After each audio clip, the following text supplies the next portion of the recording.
नमस्कार, राम राम, जय हिंद, जय भारत। दोस्तों मैं आया हुआ हूँ बीकानेर के अंदर, भज्जू क्षेत्र के अंदर। और राजस्थान के अंदर आप देखें तो चाहे डॉक्टर है चाहे इंजीनियर है, बहुत सारे ऐसे इलाके हैं, उन इलाकों से गिने चुने ही लोग मिलते हैं।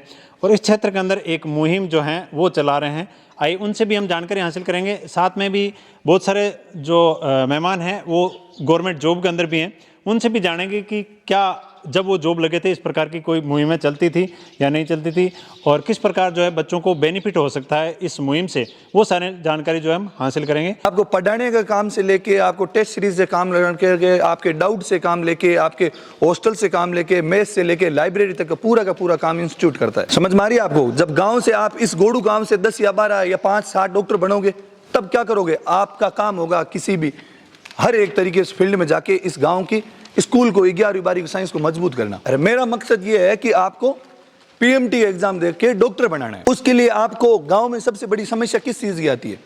गांव में सबसे बड़ी समस्या आती है कि अपन एक किसान परिवार से होते हैं, तो अपने पास पैसों की सबसे बड़ी कमी होती है। तो उसी चीज को ध्यान रखते हुए कि इस चीज की कमी होती है आर्थिक रूप से, तभी अपन के आगे पढ़ नहीं पाते।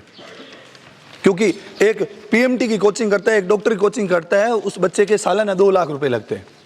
तो हमने क्या किया है कि यहाँ पे जितने भी बच्चे हैं अपने भज्जू तहसील के 1800-2000 बच्चे, हम कोशिश कर रहे हैं कि वो सारे बच्चे एग्जाम दे, और उसमें से जो टैलेंट टॉप 80 बच्चे होंगे, उन बच्चों की कोचिंग, उन बच्चों की लाइब्रेरी, उन बच्चों की हॉस्टल की व्यवस्था बिल्कुल मेरी ओर से हम निःशुल्क दे रहे हैं। आइए हम बात करते हैं डॉक्टर सुनील जी तेतरवाल, जो इस भज्जू क्षेत्र से हैं, और इस भज्जू क्षेत्र के बच्चों के लिए डेजर्ट 18 एक मुहिम चला रहे हैं। क्या है ये डेजर्ट 18 मुहिम, और इस मुहिम के तहत किन किन बच्चों को फायदा होने वाला है, और ये मुहिम है वो जो किस प्रकार चलाई जाएगी, सारी जानकारी हम इस वीडियो के अंदर हासिल करेंगे।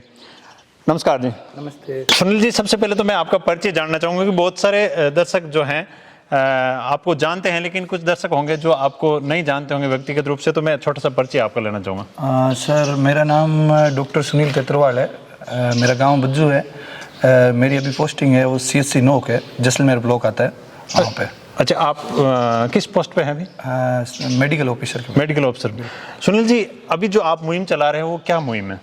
सर, ये डेजर्ट 80 नाम से मुहिम चला रखी है। इस मुहिम में क्या है कि हम एक प्रतियोगिता परीक्षा करवा रहे हैं। जो गांव में जो टैलेंट होता है, उस टैलेंट को खोजने के लिए एक ऐसी परीक्षा करवा रहे हैं। उस परीक्षा में से कौन बच्चे दे सकते हैं, उसका भी मैं आपको बता देता हूँ पहले। क्या क्राइटेरिया क्या है? क्राइटेरिया क्या है? वो बच्चे दे सकते हैं जो अभी 10th का एग्जाम दे रहे हैं। अच्छा। क्योंकि ये जो परीक्षा है वो परीक्षा का सब्जेक्ट होगा ना, जिसकी अपन तैयारी करेंगे, वो 11th बायो होगी। अच्छा, 11th तो बायो। आपको मतलब अल्टीमेट ये है कि 10th के बाद आपको सब्जेक्ट चेंज करना पड़ेगा। अच्छा। तो जो बच्चे 11वीं में बायो लेना चाहता है, रुचि रखते हैं कि हमको मेडिकल फील्ड में जाना है। अच्छा, मेडिकल फील्ड में टारगेट से आप करवा रहे हैं। तो उन बच्चों के लिए एग्जाम है। तो वो बच्चे कौन एग्जाम दे सकते हैं? तो मैं बताता हूँ, जो अभी 10वीं के बच्चे पेपर दे रहे हैं वो एग्जाम दे सकते हैं, या फिर 11वीं 12वीं का वो बच्चा एग्जाम दे सकता है जो साइंस से नहीं करके अभी 11वीं 12वीं आर्ट्स या कॉमर्स से कर रहा है। अच्छा, वो दोबारा उसके लिए ऑप्शन है कि वो कर सकता है। उसकी रुचि है कि नहीं, मैं किसी वजह से साइंस नहीं ले पाया,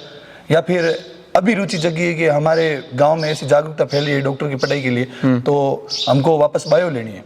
तो 11th 12th के वो बच्चे जिन्होंने साइंस सब्जेक्ट नहीं लेके आर्ट्स कॉमर्स ले रखा है, वो बच्चे, और 10th में जो अभी अपीयर कर रहे हैं वो बच्चे ये एग्जाम दे सकते हैं। इसका एरिया क्षेत्र क्या है, कहाँ के बच्चे और किस प्रकार के बच्चे? बिल्कुल है कि आपको क्राइटेरिया सिंपल सा बता देता हूँ। ये भज्जू तहसील है, इस भज्जू तहसील का ही है। एक तहसील का भज्जू पूरी तहसील का। भज्जू जो अपने पंचायत समिति है, उसमें से टोटल 28 ग्राम पंचायत आती है।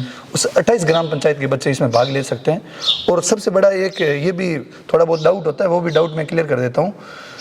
आप भज्जू क्षेत्र के बच्चे बाहर कहीं भी पढ़ रहे होते हैं, भज्जू से बाहर, अच्छा, वो बच्चे भी एग्जाम दे सकते हैं, या बाहर के बच्चे जो भज्जू के किसी स्कूल में पढ़ रहे हैं वो भी एग्जाम दे सकते हैं। इसमें जाति धर्म संप्रदाय से कोई लेना देना नहीं है। आपके ये भी एग्जाम होएगा स्कॉलरशिप का। इसका पाठ्यक्रम भी मैं बता देता हूँ।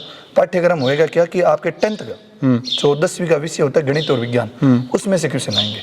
आपके 9th का भी नहीं होगा, 11वीं की नहीं होगा, सिर्फ 10वीं की बुक में 10वीं की बुक से ही 100% आएंगे। उसमें से आपके सारे ऑब्जेक्टिव क्वेश्चन होंगे, ABCD फॉर्म में बोलते हैं, और उसकी नेगेटिव मार्किंग नहीं होगी। नेगेटिव मार्किंग नहीं। उसमें से जितने भी बच्चे देंगे, 800 1000 कितने भी बच्चे दे रहे हैं, उसमें से जो टॉप 80 बच्चे आएंगे उनको अपन सेलेक्ट करेंगे। अच्छा, जो पार्टिसिपेट करेंगे उनकी कोई लिमिट नहीं है, लेकिन उनमें से 80 बच्चे जो 80 है बच्चे हैं, छांटने हैं। उनको सेलेक्ट करेंगे। उन बच्चों को अपन एक पीएमटी की परीक्षा होती है, प्री मेडिकल टेस्ट, जिनको अपन ये बोल सकते हैं आगे ये टेस्ट देके किस फील्ड में जा सकते हैं। जैसे एमबीबीएस डॉक्टर बन सकता है इस टेस्ट को कंपटीशन एग्जाम को पास करके, बीडीएस बन सकता है, डेंटल का डॉक्टर, वेटनरी का डॉक्टर बन सकता है, आयुर्वेद बन सकता है, होम्योपैथी बन सकता है, आगे एग्रीकल्चर के फील्ड में जा मतलब सकता है, डॉक्टरी के ऑल फील्ड के अंदर, मतलब नर्सिंग फील्ड में जा सकता है, मतलब मेडिकल फील्ड में रहेगा। मेडिकल फील्ड का कोई भी उसकी तैयारी करवाई जाएगी। जिसका हाईएस्ट टॉप रैंकिंग जो चीज़ होती है वो एमबीबीएस डॉक्टर की तैयारी होती है, तो आपको उसकी तैयारी करवाई जाएगी।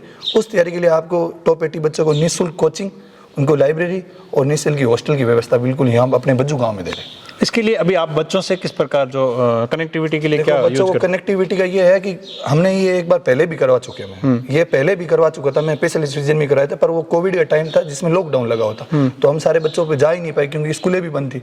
अब घर तो जा नहीं सकते, तो एक सोशल साइट के थ्रू थोड़ा सा जितना हो पाता था उतना हमने उसकी एडवर्टाइजमेंट की थी। तो उसमें भी हमने 30 बच्चों को एग्जाम दिलवाया था। उसमें से 12 बच्चे सेलेक्ट भी हुए थे। अच्छा। उसमें से 8 बच्चे जिनकी कोचिंग फीस माफ की गई थी, 4 बच्चे जिनको बिल्कुल निःशुल्क कोचिंग, हॉस्टल, सिक्कर में जितना भी खर्चा था वो सारा हम मतलब पहले ही आपके 12 बच्चे हैं जिनको शिक्षा दे रहे हो आप? शिक्षा दे रहे हैं। वो बच्चे अभी भी सिक्कर सीएलसी संस्था में पढ़ रहे हैं। अच्छा, इन बच्चों के लिए शिक्षा का जो है क्षेत्र कहाँ रहेगा, कहाँ पे शिक्षा फिर केंद्र हमने ये उसी से सीख मिली हमको। जो पहला हुआ था ना, तो उस एक बच्चे का लगभग 2 लाख रुपए लग रहे हैं, कोचिंग वाले बच्चे के लगभग 40-50 हजार रुपए पास से दे रहे हैं। तो उन बच्चों का जो 12 बच्चे थे उनका लगभग 8 से 10 लाख रुपए खर्चा पड़ रहे थे। तो हम ये कोशिश कर रहे हैं कि वही उस पैसे से थोड़ा ज्यादा लग जाए, पर उस पैसे से गाँव में यदि पढ़ाए तो बहुत बच्चे पढ़ा सकते हैं। अच्छा, ये बच्चे बज्जू के अंदर रह के ही पढ़ाई करेंगे? ये बच्चे बज्जू के अंदर रह के पढ़ेंगे। बज्जू तहसील है, तो बज्जू तहसील में उनके लिए कोचिंग और लाइब्रेरी की व्यवस्था कर रखी है, तो वो बच्चे वहीं पढ़ेंगे। बहुत सुंदर। अभी बच्चों के पास सूचना किस हिसाब से पहुंचा रहे हो? बच्चों को देखो, सूचना तो ये है कि सोशल साइट के थ्रू तो पहुंचा ही रहे हैं। बाकी चैनल है कोई बड़े बड़े यूट्यूब, फेसबुक, मीडिया, उसके थ्रू भी बना रहे हैं। तीसरा है कि बच्चों तक कैसे पहुंचे। तो अभी क्या है कि प्राइवेट स्कूलों में बच्चों में जो टॉप उनके जैसे 40-50 बच्चे होते हैं, तो उसमें से टॉप हो सकता है 10 बच्चे उनके अच्छे लगते हैं कि हमारे बोर्ड मेरिट में आएंगे, तो उन बच्चों की तैयारी करा रहे हैं। उन बच्चों को तो प्राइवेट स्कूल में मिल रहे हैं, पर बाकी बच्चे क्या है अभी घर ही रहते हैं एग्जाम के दिन के अलावा, तो उन बच्चों तक कैसे पहुंचे। तो हम क्या कर रहे थे, जिस दिन एग्जाम सेंटर 10वीं के बच्चों का एग्जाम था 18 को, 22 को, 25 को, हमने 18 को सारी स्कूल लगभग 2-3 स्कूल छोड़े कवर की, फिर 22 को कवर कर रहे हैं और अगले एग्जाम 25 को। तो एग्जाम सेंटर पे कवर कर रहे हैं। तो इनकी 10th का एग्जाम चल रहा है, एग्जाम चल रहा है, आपके 11:45 पे एग्जाम खत्म होता है, तो हम उस टाइम पहुंच जाते हैं 15 मिनट पहले और सारे बच्चों को बिठा के ये मुहिम के बारे में समझा रहे हैं। अच्छा, बच्चे क्या आसानी से अंडरस्टैंडिंग? बिल्कुल, जब हम समझा रहे हैं 15-20 मिनट उन चीज़ों को लेके, उनके सवाल भी होते हैं। हालांकि बच्चे क्या होते हैं, थोड़ा शंका में भी रहते हैं, शर्म भी रहती है, गाँव के बच्चों बोल भी नहीं थे, पर उनके मन में क्या क्वेश्चन आ सकते हैं ये भी, क्योंकि हम इसी रेगिस्तान की, इसी बज्जू की मिट्टी से उठे हुए, हमें पता है किस टाइप के क्वेश्चन आ सकते हैं, क्योंकि हमने भी नहीं पूछे कभी ऐसे, पर हमें पता है कि क्वेश्चन क्या क्या आ सकते हैं। तो वो भी क्वेश्चन हम बच्चों के भी लेके चल रहे हैं, उनको बता रहे हैं ये चीज़ें, इसके आंसर भी, उनकी क्वेश्चनों के आंसर वो भले ही नहीं पूछे पर हम दे रहे हैं। अभिभावक भी रुचि ले रहे हैं इसके अंदर? काफी अभिभावक है। ये जो रजिस्ट्रेशन आ रहा है अल्टीमेट रुचि अभिभावकों की है। हाँ। ये बच्चे हैं, बच्चों को इतना मोटिवेट कर रहे हैं, तो बच्चे कहीं ना कहीं घर जाके पेरेंट्स प्रेशर भी बना रहे हैं कि नहीं पापा मेरे को तैयारी करनी है, सब कुछ चीज़ यदि फ्री मिल रही है, सब कुछ जो हम कोटा और सिक्कर जाके एक बच्चा 2 लाख रुपए दे रहा है तैयारी के लिए 1 साल के लिए, वो सारी फैसिलिटी हम मिल रही है, तो वो बच्चा अभिभावकों को भी बोल रहा है और अभिभावकों कुछ के कॉल हमारे पास भी आ रहे हैं। तो ऐसे करते करते अभी 400 रजिस्ट्रेशन हमारे हो चुके हैं। 400 हो चुके हैं, बिल्कुल। और रजिस्ट्रेशन अनलिमिटेड है और लेने 80 बच्चे हैं। हाँ, टोटल 80 बच्चे सेलेक्ट करने, रजिस्टर्ड अनलिमिटेड है। बहुत सुंदर दोस्तों इनका प्रयास है। अभी आज यहाँ पर जो आप यहाँ स्कूल में आए होते हैं? हाँ, आज यहाँ पे मैं गोडू स्कूल में आया था। तो गोडू स्कूल के सारे बच्चे हैं जो गोडू स्कूल के भी, गोडू गांव के और गोकुल गांव के बच्चे हैं। टोटल 108-10 बच्चे हैं जो बोर्ड के एग्जाम दे रहे हैं। उन सारे बच्चों से मिला, पर यहाँ की स्कूल की, गोडू स्कूल की मैं ये खासियत है, पूरा साला स्टाफ को देना चाहूँगा कि यहाँ के रजिस्ट्रेशन पहले आए हुए हैं, उसमें लड़कियों के रजिस्ट्रेशन ज़्यादा है। यहाँ लगभग 30-35 रजिस्ट्रेशन, उसमें 20 लड़कियों के रजिस्ट्रेशन आए। तो ये अच्छी बात है कि गोडू स्कूल में बालिका शिक्षा को बहुत ज़्यादा बढ़ावा देते हैं। यहाँ पे हमने 110 बच्चों से बात की है ना, तो उन सब बच्चों ने, जब उनसे पूछा गया कि आप कितने जने बच्चे ये रजिस्ट्रेशन करोगे, कितने बच्चे एग्जाम दोगे, एक भी बच्चे का हाथ नीचे नहीं था। सब बच्चों में उत्साह था कि हम एग्जाम देंगे। बहुत सुंदर। और यहाँ पर इस स्कूल के प्रधानाचार्य जी भी हैं हमारे साथ, हम उनसे भी बात करते हैं, क्योंकि ये शिक्षा की मुहिम अगर हम देखें तो इस पश्चिमी राजस्थान कहीं ना कहीं शिक्षा के क्षेत्र से काफ़ी वंचित भी रहा है, और गुरुजी से बढ़िया कोई बता नहीं सकता कि इस शिक्षा की जो मुहिम है वो इनके समय में किस प्रकार क्या थी, वो जानकारी भी हासिल करेंगे। नमस्कार सर। नमस्ते सर, आपका परिचय? मेरा नाम एहतराम डुड्डी है। अच्छा। वैसे मूल रूप से इसी गांव का हूँ मैं। अच्छा, इसी गांव के आप? और 1 साल आए हुए हैं यहाँ पर इस स्कूल पोस्टिंग होने को। अच्छा गुरुजी, आप तो कितने वर्ष जॉब हो गया आपका ऑन ड्यूटी? जॉब तो वैसे सरकारी सेवा में 16-17 साल हो गए। 17 साल हो गए। तो ये अभी जिस हिसाब की मुहिमें चल रही है बच्चों को शिक्षा के लिए प्रोत्साहित करना, ये आपके समय में भी जब पढ़ते थे उस टाइम पे कोई इस प्रकार के जागरूक करने वाले गाँव?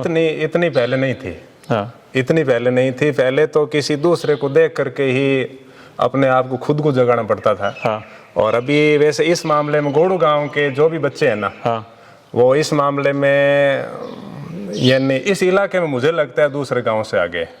वो इसलिए है कि आज के दिन इस गोड़ू गांव में करीबन 80-85 स्टूडेंट हैं, वो आज भी सरकारी जॉब में। बहुत सुंदर। आपके साथ में पढ़ने वाले कोई इंजीनियर, डॉक्टर, कोई जब जिस समय में आप पढ़ते थे वो आपके साथ ही ऐसा कोई डॉक्टर नहीं है। उस समय जागरूकता होती तो कोई ना कोई होता जरूर। बिल्कुल बिल्कुल। क्योंकि ये बहुत कम होता है कि गांव के बच्चों तक इस प्रकार की शिक्षा की जागरूकता मतलब पहुंच नहीं पाती। बड़ी बात यह है कि यहाँ सीमावर्ती इलाका है और यहाँ हॉस्पिटल भी सरकार अभी हाल ही में अभी है ना, सरकार ने अपने यहाँ अभी इस गवर्नमेंट ने बजट में इस गांव की पीएससी को सीएससी में बदला है। आबादी कितनी होगी अब? आबादी यहाँ की 5000 तो 2011 में थी। अच्छा, अभी तो ज्यादा है। अभी तो डबल मान के चलो। हाँ, अभी है ना, आंकड़ों का तो पता नहीं है पूरा। हाँ। तो इतने बड़े गांव में हॉस्पिटल है, लेकिन डॉक्टर की पोस्ट अभी भी यहाँ पर ये इसलिए नहीं हो पाती कि सरकार तो बहुत कोशिश करती है। हाँ, लेकिन कि जनता को हर प्रकार की सुविधा मिले, वहाँ डॉक्टर मिले, सब कुछ मिले। लेकिन जो पोस्टेड होता वो, लेकिन क्या है कि यहाँ स्थानीय डॉक्टर कोई है नहीं। तो स्थानीय डॉक्टर के बिना यहाँ आकर के कोई पोस्टिंग लेकर के ज्यादा समय तक स्टेबल नहीं रहता, यहाँ रहने की संभावना ज्यादा नहीं रहती। ये भी एक तरह की मतलब अगर यहाँ के बच्चे जिस हिसाब से सुनील जी मुहिम चला रहे हैं, इस प्रकार की मुहिम चली और यहाँ के बच्चे अगर जॉब लगे इस क्षेत्र में, तो जाहिर सी बात है कि ये सुनील जी ने मुझे आज बताया, तब मुझे बहुत अच्छा लगा कि इस इलाके में अभी फिलहाल सबसे ज्यादा अगर यदि बच्चों की आवश्यकता है तो डॉक्टर्स की है। क्योंकि आपने और हमने सबने देखा है कि हेल्थ के मामले में आगे इस दुनिया में बहुत सी चुनौतियां आएगी। हाँ, और इतने इंटीरियर इलाके में, सीमावर्ती क्षेत्र में हॉस्पिटल के अंदर यदि स्ट्रक्चर मजबूत नहीं होगा तो अपन को मूलभूत सुविधाओं से वंचित रहना पड़ता है। बहुत सुंदर। ये और जो भी सरकार कोशिश करती है ना, बिना डॉक्टर्स के सरकार की यहाँ सुविधाएं पहुंचाना बहुत ही टेढ़ा काम है। और जो भी सरकार होती है उसकी इच्छा होती है कि गांव में डॉक्टर्स मिले, लेकिन डॉक्टर्स की मूल आवश्यकता की पूर्ति जब तक स्थानीय बच्चे इनकी मुहिम में साथ में लग करके डॉक्टर नहीं बनेंगे ना, तब तक इतने इंटीरियर इलाकों में डॉक्टर की पूर्ति संभव मुझे नहीं लगती। बहुत सुंदर गुरुजी ने बहुत सुंदर बात बताई। मैं आपको बता दूं कि जब हम रात चल रहे थे तो लगभग 20 किलोमीटर तक नेटवर्क तक नहीं था। यहाँ इतना जो है बॉर्डर एरिया है और बहुत सारी सुविधाओं से वंचित हैं। हाँ, नहर इस क्षेत्र में आया है, खेती खलियान जरूर बढ़े हैं, लेकिन शिक्षा के क्षेत्र में बच्चों का बहुत अच्छा रुझान है। यहाँ पर आपके स्कूल में लगभग कितने बच्चे हैं?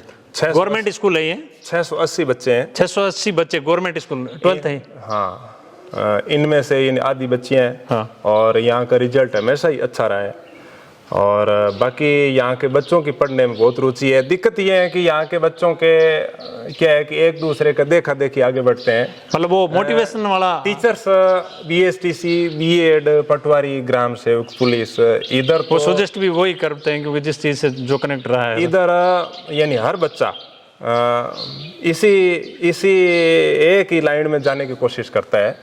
तो जिस चीज की चर्चा जहाँ पर होती है लोग उसी के बारे में मतलब जानते हैं। लेकिन ये अपने आज हमारे डॉक्टर साहब इन्होंने बताया है कि बच्चों को इस साइड में भी बच्चों को हम है ना जाने के लिए मोटिवेट कर रहे हैं और इनको हर प्रकार की सुविधा देंगे।